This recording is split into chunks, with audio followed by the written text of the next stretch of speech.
नमो आदेश प्रणाम।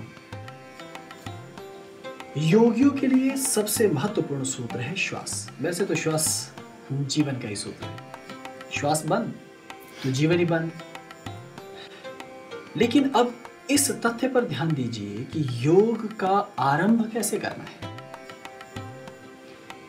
योग तो कई प्रकार के हैं, नाद योग, ध्यान योग, हठ योग आदि आदि अनंत तक जाएंगे। क्रिया योग, फिर आप राजयोग का अभ्यास करें।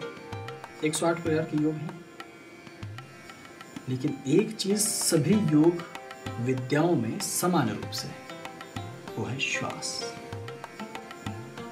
आप दुनिया के बड़े से बड़े ध्यानी पुरुष को देख लीजिए या साधारण योगाभ्यासी को देख लीजिए, श्वास ही सबका गूढ़तम सूत्र है। तो कौन सा वो सूत्र है जहां से आप अपने श्वास को समझने का आरंभ करें या अभ्यास करें? श्वास 3 ही तरीकों से ली जाती है। कैसे? पहले नासिका से, दूसरा मुख से, तीसरा थोड़ी नासिका से और थोड़ी मुख से। थोड़ा अभ्यास लगेगा लेकिन हो जाएगा। अब 3 ही तरीके से नासिकाओं से भी श्वास ली जाती है। कैसे? पहले बाएं नासिका से, फिर दाएं नासिका से, फिर दोनों नासिकाओं से। वैसे ही मुख से 3 विधियों से भी श्वास ली जाती है। कैसे? पहले साधारण मुख खोल के, दूसरा दांत दबाकर श्वास, तीसरा जिह्वा से। ये श्वास लेने की मुख और नासिकाओं की विधियां हैं। यहीं से योग में श्वास प्रश्वास की प्रणाली आगे बढ़ती है, जिसको श्वास प्रश्वास का अभ्यास कहा जाता है। देह सौष्ठव, श्वास सौष्ठव के साथ साथ प्राणायाम जैसे नाम इन विधियों को दिए गए। तो यदि आपको योगी बनना है अथवा योग का अभ्यास शुरू करना है, तो बहुत सारे लोग सीधे प्राणायामों पर कूद जाते हैं और कहते हैं बस आंखें बंद करो, हो जाओ अनुलोम विलोम शुरू। बेहतर है, क्योंकि आप जब भी करेंगे अच्छी अवस्था को ही प्राप्त करेंगे।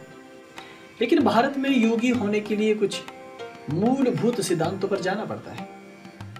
एक तो है वो योगी जो उपलब्ध पुस्तकों को पढ़ते हैं कि बाजार से ले आए पतंजलि योग खरीद के, गैरंटी योग ले आया उठाकर, पढ़ना शुरू किया कि क्या लिखा गया है उसमें और उसका अनुसरण करना शुरू किया। लेकिन दूसरी प्रणाली है गुरु के सानिध्य में बैठकर अभ्यास करना, हिमालय के सिद्धों की प्रणाली, जैसे हमने सीखा। इससे पहले कि हम श्वास यानी आपकी दोनों नासिकाओं के बारे में जरा भी जाने, उसको स्वर विज्ञान कहते हैं। चंद्र नाड़ी बाईं ओर, सूर्य नाड़ी दाईं ओर, और दोनों नासिकाओं में जब श्वास बराबर अंदर चलता और छोड़ते हैं उसको सुषुम्ना नाड़ी कहते हैं।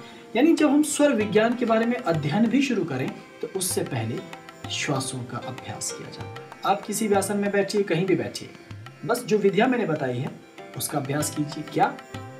पहले 3 तरह से मुख से श्वास लीजिए।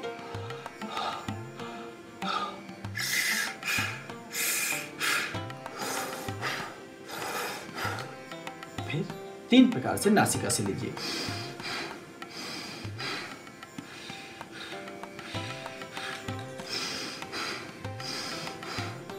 इस प्रकार से सुबह जब भी आप उठें, कुछ दिनों इस प्रकार से श्वसन प्रणाली का अभ्यास कीजिए। आप देखेंगे कि यदि आप थोड़ा सा लंबा समय लगाकर इसे कुछ दिनों निरंतर करें, तब एक योगी होने का गुण, एक प्राणायाम का अभ्यासी होने का गुण बहुत अधिक बढ़ने लग जाता है। चीज छोटी है, लेकिन यहीं से कौलांतक पीठ की, हिमालय के सिद्धों की विद्या, योग विद्या आरंभ होती है। आप भी योग विद्या में आगे बढ़ें, ऐसी ही मेरी इच्छा है। अब इतना ही, फिर लौटूंगा। ओम नमः शिवाय। प्रणाम। नमो आदेश।